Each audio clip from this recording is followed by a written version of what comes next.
La radio est un art aveugle. Yeah, it's quite cool. Et ensuite, Au début, c'était des déformations, c'était des coupures. il y avait un crocodile qui dormait dans l'herbe. Et ensuite, les bébés sages, ils s'étaient perdus. Énormément, très méchants. Bien le bonjour et bienvenue à tous et toutes dans l'univers sonore des interviews d'Eric Cooper. C'est un podcast qui vous permet de découvrir virtuellement des personnes passionnantes et passionnées. Et avant de vous présenter celle qui est l'actrice du podcast d'aujourd'hui, notre petit proverbe « Assieds-toi au pied d'un arbre et avec le temps, tu verras l'univers défiler devant toi ». C'est un proverbe africain. Alors, l'actrice d'aujourd'hui s'appelle Anne B. de Storylific. Storylific, c'est son podcast et c'est un podcast qui plante des arbres avec les oreilles. Mais c'est pas idiot de faire ça puisqu'on plante bien des choux avec le nez. Alors, tout de suite, je vous propose que l'on découvre Anne B. et son podcast Storylific. Mais avant de faire des podcasts, en fait, Anne B., vous faisiez quoi ? Alors, avant de produire des podcasts, j'étais commerciale, donc j'ai toujours été dans le commercial ou le marketing, mais un jour, ça n'a plus fait sens pour moi, et donc d'où un gros revirement professionnel. Qu'est-ce qui a déclenché cette envie de vous lancer dans le podcasting ? Alors là, c'est une drôle d'histoire. C'est un alambic, donc c'est très biscornu. Enfin, je veux dire, ça s'est pas fait en une ligne droite. Je me suis rendu compte que j'écoutais énormément de podcasts, mais il ne m'était pas venu directement à l'esprit l'idée d'en faire. Mais par contre, on a fait un grand voyage en famille de 4 mois qui m'a fait renaître un peu je savais que j'allais changer de profession et donc ça fait renaître un peu mes rêves. Et donc, notamment le rêve de faire ce que tu es en train de faire, des interviews. Et donc, m'est revenue l'idée de faire ce que vous êtes en train de faire avec moi, de faire des interviews. Et bon, moi, je suis j'aime le support écrit. Mais comme je me suis rendu compte que j'adorais écouter des podcasts, encore bien plus que lire, je me suis dit, tiens, pourquoi pas. Mais en même temps, j'avais envie de faire de l'écologie, parce que le climat commençait à m'inquiéter de plus en plus.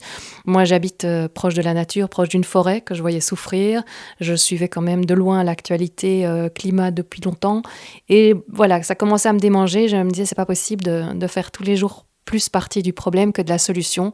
Et un jour, quand tu es trop en conflit de valeurs au quotidien entre ton boulot et ce qui, toi, te paraît être la manière dont tu dois mener ta vie, ça finit par craquer. Et donc, c'est là que s'est amorcé pour moi un changement de carrière à presque 180 degrés. Pourquoi avoir décidé d'utiliser le podcast et pas, par exemple, avoir construit un site internet ? Mais ça, je l'ai fait aussi, mais plutôt comme support pour le podcast. Le podcast, pourquoi ? Parce que moi, je suis une personne très auditive, donc j'apprends beaucoup mieux, je retiens beaucoup mieux par l'écoute. Et j'adore les histoires. Et les histoires, quand on vous les raconte, c'est pas la même chose. Donc, je raconte des histoires à mes enfants tous les soirs. J'ai toujours adoré les histoires depuis que je suis petite. J'ai fait beaucoup de littérature à l'école comme à l'UNIF parce que justement, le récit m'intéresse. Quand on voit maintenant en marketing, le storytelling, c'est super important. On parle aussi de stories sur Instagram, etc. C'est pas un hasard. C'est parce que le cerveau humain, c'est prouvé, retient vraiment bien les histoires. Même dans les religions, on parle avec les paraboles, etc. Donc, une histoire fait retenir un message beaucoup mieux que n'importe quelle autre manière de le partager. Et donc, l'oralité, partager des récits, je trouvais que le podcast, ce format très intimiste, qui est en plein boom aux States pour le moment, et ça arrive en Europe, c'est pas un hasard, était un format terriblement intéressant. Est-ce que c'est compliqué à produire un podcast ? Parce que nos auditeurs, ils savent comment l'écouter, on pousse sur play, mais ils ne savent pas tout le travail qu'il y a derrière. Ah oui, ça c'est compliqué. Je crois que si je l'avais su à l'avance, je m'y serais peut-être pas mouillée. J'étais déjà dedans jusqu'au cou quand je me suis rendu compte de l'affaire. Donc oui, ça prend énormément de temps. Je dois dire pour l'instant, je ne suis pas encore une pro. Ça fait pas des années que j'en fais, donc il faut compter plus ou moins pour 5 minutes d'audio rendu. J'ai 1 heure de travail derrière, facilement. Donc oui, ça prend beaucoup de temps. Et quelle est la principale difficulté en fait que vous avez rencontrée ? Alors, la principale difficulté, peut-être trouver les bonnes personnes pour m'aider au départ, parce que c'est un format qui est encore peu connu. Donc, oui, c'est ça. Et puis, la courbe d'apprentissage, donc apprendre tellement de choses. C'est peut-être la masse de choses à apprendre en une fois, parce que bon, il faut pas seulement apprendre à gérer le logiciel audio, qui est déjà un sacré truc au départ. Il y a le matériel, bien le choisir. Il y a faire la promotion de son podcast, parce qu'une fois qu'il est fait, faut le faire découvrir. Donc, moi qui ne m'intéressais pas trop aux réseaux sociaux, bien, j'ai dû me plonger dedans. Après, on se prend au jeu, c'est amusant. Mais disons que c'est la masse de choses à apprendre au début qui m'a un petit peu accablée. Est-ce que l'investissement en côté matériel est important? Parce que si certains de nos auditeurs veulent se lancer, on s'en sort avec quoi? Avec 1 000 € ou bien il faut 10 000 €? Oh non, même avec moins de 1 000 €, hein, je veux dire, il faut compter un hébergement. Bon, à minima, il y a déjà les mini-sites qui, en général, sont faits par les hébergeurs de podcasts, donc avec des abonnements qui vont entre 6 et 15 € par mois. Ça, on a déjà tout ce qu'il faut sur Internet, on va dire. C'est toujours recommandé de faire son site web à soi, donc là, il faut peut-être compter encore un petit investissement complémentaire. Évidemment, qui peut varier terriblement si on le fait soi-même ou pas. Il faut investir dans du matériel, bien sûr. Bon, maintenant, il y a beaucoup de gens qui travaillent simplement avec leur PC et achètent un micro. Là, il faut quand même investir dans un micro. Mais on fait des choses très propres pour déjà 100 € Maintenant, après, the sky is the limit. On peut vraiment monter très haut dans les micros. Mais le mien doit faire 95 €, oui, 95 pour nos amis français. Votre podcast s'appelle Storylific. Pourquoi ce nom? Storylific, c'était le concept de stories, et prolific, prolifération, une quantité d'histoires. Parce que comme je disais, les histoires, je les vois comme faire une boîte à outils. Donc, mettre un maximum d'histoires dans la tête des gens, des histoires qui font de l'empowering, qui donc renforcent, qui donnent des idées d'agir autrement. Je pense que beaucoup de gens changent de vie ou changent leur manière de voir les choses parce qu'ils ont entendu quelqu'un ou une histoire qui... les contes philosophiques ont aussi beaucoup de succès, mais donc moi, c'est des récits de personnes inspirantes pour montrer que finalement, c'est pas tellement compliqué de vivre ses rêves. Donc pour l'instant, je suis fort axée sur des personnes qui sont plutôt sportifs dans l'outdoor ou aventure, parce que mon but est aussi de reconnecter à la nature autrement, en remettant beaucoup d'histoires dans la tête des gens, de choses qui se passent dans la nature. Donc j'aime beaucoup une phrase qui dit prêchez tous les jours, et quand vous ne pouvez pas faire autrement, parlez. Hein. Je crois que c'est Saint François d'Assise qui avait dit quelque chose comme ça. Mais donc, voilà, c'est la référence. Je veux simplement dire, pour moi, c'est important de montrer à quel point la nature peut être waouh, plutôt que de dire attention, il faut la protéger. Ça, j'avais pas du tout envie. Donc oui, on a une urgence climatique à gérer, moi, j'en suis très consciente, mais j'ai pas envie de parler de ça. J'ai plutôt envie de ramener les regards citadins vers la nature, parce que on dit loin des yeux, loin du cœur. Je crois que c'est un peu ce qui se passe. Plus personne ici n'est capable de voir si la quantité d'arbres qui meurent dans une forêt, c'est normal ou pas. Plus personne n'est capable de voir la chute de la biodiversité si les journaux n'en parlaient pas. Parce qu'on est complètement déconnecté. Enfin, c'est absolument affolant la manière dont on est déconnecté de notre environnement naturel. Et donc, moi, je déteste, par exemple, les gens qui disent « Ah, mais moi, j'aime la nature ». On n'aime pas la nature, on est la nature. On oublie qu'on en fait pleinement partie. Et que si elle va mal, il ne faudra pas longtemps pour qu'on aille mal, nous également. Mais ça, je n'avais pas envie de côté catastrophique, parce que je trouve qu'il paralyse. Par contre, les histoires, les récits qui donnent envie, qui donnent la pêche, qui donnent envie de faire quelque chose, qui donnent envie de bouger, qui donnent envie de vivre des aventures. Je veux dire, plus les gens iront dans la nature, seront proches d'elle et en auront du plaisir, plus ils auront envie de la préserver. On protège ce qu'on aime, on ne protège pas de manière abstraite. C'est un peu du coaching, dans le fond, votre podcast Storylific, non? Bien vu, je suis coach. Oui, j'ai fait cette formation d'abord pour moi parce que ça m'a intéressé terriblement. En fait, en voulant commencer le podcast, c'est vrai que vous me demandiez ma plus grosse difficulté, mais peut-être c'est d'apprendre à tout gérer soi-même. Donc moi, j'ai plutôt un passé d'employé. Et tout à coup, il faut s'organiser. Et donc, je me suis dit, voilà, d'abord, regarder plein de choses sur la productivité, etc. C'était passionnant pour apprendre moi-même à structurer mes journées parce que je me rendais compte, que ça partait un peu dans tous les sens et que parfois c'était une réelle difficulté. Donc, je me suis intéressée à la productivité. Et puis après, derrière, on se dit, mais c'est pas ça qui bloque le plus, c'est le mindset, c'est l'état d'esprit, c'est ce qui se passe dans la tête, en fait, qui permet ou non de faire un parcours d'entrepreneur. Parce que c'est pas un sprint, c'est un marathon. Il faut beaucoup de constance, d'endurance, de confiance en soi, etc. Et donc, c'est là que j'en suis tout naturellement arrivée au coaching. J'ai moi-même eu des coachs très, très, très chouettes. Et je continue d'ailleurs parce que ce regard extérieur, ce feedback extérieur est terriblement précieux. Et oui, moi-même, c'est effectivement des démarches qui m'intéressent. Et c'est vrai que c'est parti pour moi aussi du questionnement de dire on connaît cette urgence climatique, mais pourquoi on ne change pas? Et qu'est-ce qui fait changer les gens? Donc voilà, effectivement, il y a des démarches qui sont typiquement de type coaching dans ce que je fais. Et dans votre podcast, en fait, ce n'est pas simplement de mettre des podcasts sur votre site pour que les gens les écoutent. Il y a un but, en fait, derrière ce podcast. Oui, voilà, c'était l'ingrédient principal parce que faire du contenu pour mettre mon ego en avant, je ne me serais jamais vue promouvoir mon podcast comme ça, parce que ça ne me ressemble pas, j'aime pas me mettre en avant, mais par contre, je suis quelqu'un qui est capable de se battre comme une lionne pour ce en quoi elle croit. Et moi, ma valeur, voilà, justement, c'est cette nature, c'est se dire on devrait considérer tout ce qui est autour de nous, pas comme des ressources, mais comme des biens qu'on doit transmettre à nos enfants. On est des gestionnaires, on n'est pas des propriétaires de notre planète, et je trouve pour l'instant, on fait des très, très, très mauvaises gestion. Et donc, ma valeur, la valeur de la défense de la nature, ça, c'était le plus important pour moi. Et je me suis dit, oui, mais d'un autre côté, j'ai pas envie de faire un podcast qui parle directement, comme je vous disais, de la nature, de la protection de la nature. J'ai envie du waouh, j'ai un truc qui bluffe, qui décoiffe. Moi, j'ai toujours adoré les aventuriers, les têtes brûlées, les gens qui vivent leur passion pour montrer que, quoi qu'on en pense, oui, c'est possible de vivre plus, de se sentir vivant chaque jour. Et ça, c'est ça qui me faisait vibrer. Et donc, je me suis dit, mais comment je mets les deux ensemble? Tu vois, c'était un peu la quadrature du cercle. Et puis, je me dis, mais on peut faire en fait n'importe quoi, mais partager ses bénéfices. Moi, à mon sens, si on est passionné, on est bon dans ce qu'on fait. Parce qu'on lâche jamais le morceau, parce que c'est quelque chose qu'on ferait de toute manière. Donc, la passion est un moteur extraordinaire.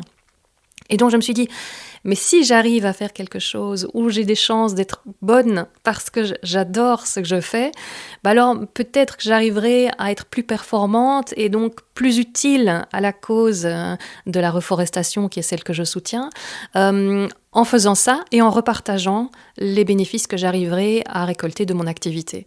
Donc 50% de ce que je récolte grâce au podcast part à la lutte contre le changement climatique. Et pour l'instant, à l'ONG Graines de Vie, il y en aura sans doute plusieurs après, mais pour l'instant, les rentrées sont modestes, donc avec une, c'est déjà très bien. Mais Graines de Vie, voilà, c'est une ONG à laquelle je crois beaucoup, qui fait un travail formidable, et je suis très, très heureuse de vivre ma passion et pouvoir contribuer à cela, à la reforestation. Votre dernier podcast, il parle de qui ou de quoi? Le tout dernier podcast, je l'aime beaucoup, mais je dis ça à chaque fois, je dis c'est mon préféré, puis je réécoute les autres, non, c'est celui-là. Je dis en fait non, je les adore tous.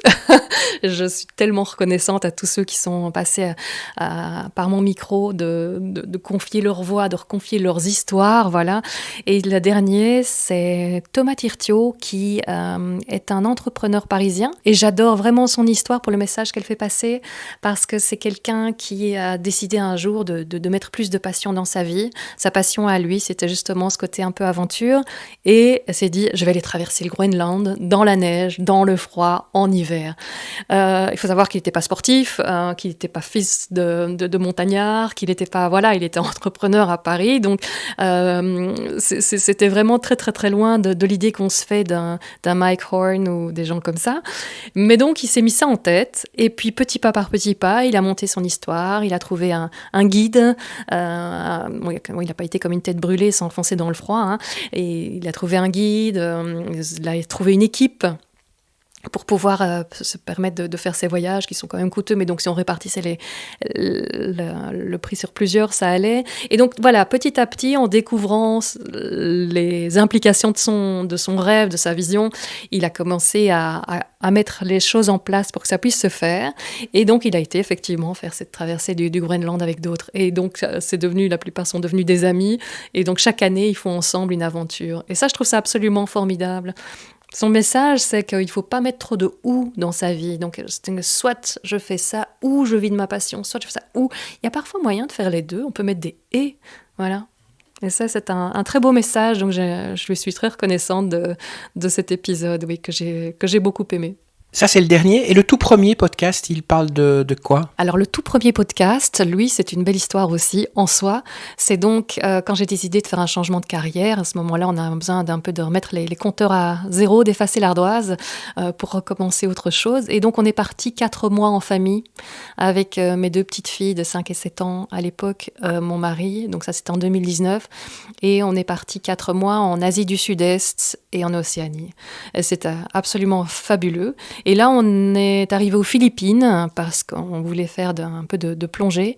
Et on nous a dit « Ah, mais il y a un Belge dans le village ici. » Et donc, le Belge, c'était Jean-Paul François, qui a été plusieurs fois champion du monde d'apnée, qui était très, très sympa. On s'est liés d'amitié. Et je me dis, c'est vraiment le genre de personne que j'ai envie d'interviewer. Et c'est là qu'est revenu dans ma tête, ça ne voulait plus me quitter, cette histoire de refaire des interviews. Je repense à plein de gens que j'avais déjà rencontrés. Je m'étais dit aussi, ce serait formidable un jour de faire une interview d'eux, comme Jean-François Lagros, qui est sur un autre podcast maintenant, qui est grand reporter, entre autres pour le Géo. Et donc voilà, mettre en avant toutes ces personnalités qui vivent des choses un peu exceptionnelles. Mais j'aime bien dire, c'est des gens ordinaires qui vivent des choses extraordinaires. Et plus on parle avec eux, plus on se rend compte que c'est pas du tout hors d'atteinte, quoi. En général, la seule chose qu'il faut, c'est une volonté. Voilà, c'est être très têtu, comme je dis toujours. Donc, ne pas lâcher le morceau et y aller et progresser. Savoir qu'effectivement, c'est un marathon, c'est pas un sprint. C'est ces vies-là qui se construisent. Mais ça en vaut la peine et c'est vraiment à portée de main si on s'en donne la peine, quoi. Vous êtes une podcasteuse, ça veut dire qu'il y a une sorte de regard féminin sur les podcasts que vous réalisez, que si par exemple un homme, moi, devrait interviewer la même personne, ça serait fait d'une façon différente ? Je pense, oui. J'espère.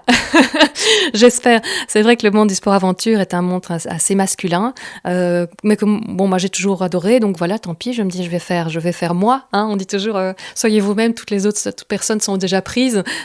C'était qui encore qui a dit ça ? C'est l'écrivain Oscar Wilde, oui, qui avait énormément de bons mots. Et donc voilà, je me dis je vais faire ce que j'aime. Je vais le faire comme je le sens. Mais c'est vrai que sans doute l'aspect plus la psychologie derrière tout ça, simplement connaître un peu les implications. Ça va parler peut-être plus de cet aspect-là des choses, du vécu des choses, que de la performance, par exemple, qui m'intéresse peut-être un peu moins, alors que si c'est un homme, c'est très chiffre, très record, telle date, telle profondeur, telle ceci, telle cela. Je crois que j'ai même oublié de lui...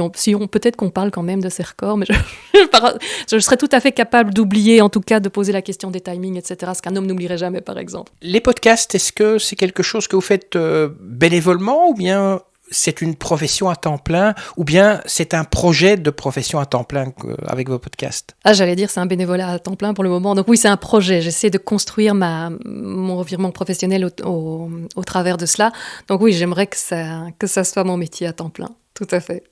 Le prochain podcast, il va parler de quoi ? Le prochain podcast, c'est mon premier en présentiel, auquel je tenais beaucoup. Alors, j'ai eu du mal à croiser cette personne, mais finalement, je lui ai bien dit, écoutez, je tiens absolument à vous rencontrer. Donc, excusez-moi, j'insiste, mais quand on veut vivre ses rêves, il faut parfois faire un peu le forcing. C'est François Sarano, qui est donc quelqu'un qui a été pendant 13 ans dans l'équipe Cousteau. C'était son conseiller scientifique, pardon. Il a aussi travaillé sur d'autres films après, comme Océan de Jacques Perrin et l'autre personne, j'ai oublié, je crois que c'est un autre Jacques. Il a travaillé aussi sur l'Odyssée, le film avec Audrey Tautou. Voilà. Il apparaît d'ailleurs dans le film, même s'il n'est pas reconnaissable. Il fait la doublure de Lambert Wilson dans l'eau. Et donc, c'est quelqu'un qui est un spécialiste des cachalots. Il nage avec eux, mais vraiment à les toucher, et il en parle merveilleusement bien. Il a aussi nagé vraiment côte à côte avec le grand requin blanc ou avec d'autres animaux très dangereux comme le crocodile d'Australie, un crocodile marin. Donc voilà, c'est quelqu'un qui a des histoires bluffantes à raconter, qui les raconte vraiment superbement bien. Et j'ai eu un plaisir fou à pouvoir faire mon interview en présentiel pour la première fois, même si j'ai eu un petit souci technique qui a fait que du coup, je crois que j'ai arrêté de trembler à la fin de l'interview, 10 minutes après que l'invité ne soit parti, tellement j'ai stressé. Mais il a été très très gentil et c'est un très très beau souvenir pour moi puisque c'était en bord de mer, juste avant qu'il fasse une intervention dans un festival où j'ai pu l'interviewer. Merci à vous, Anne B, d'avoir répondu à toutes nos questions storylifiques, story avec un Y, storylifique.com. C'est là où vous pourrez découvrir ce podcast qui plante des arbres avec les oreilles. Et puis, si vous arrivez à planter les choux avec le nez, n'hésitez pas, bien sûr, à me le faire savoir. Et si vous avez aimé ce podcast, n'oubliez pas de le partager, de nous envoyer un commentaire, de liker. Enfin bref, abonnez-vous aussi, comme ça, vous serez tenu au courant de la publication du prochain podcast. Sur ce, moi, je vous quitte. Que la force soit avec vous et avec tous les autres. Et à la prochaine fois. Ça y est, c'est fini.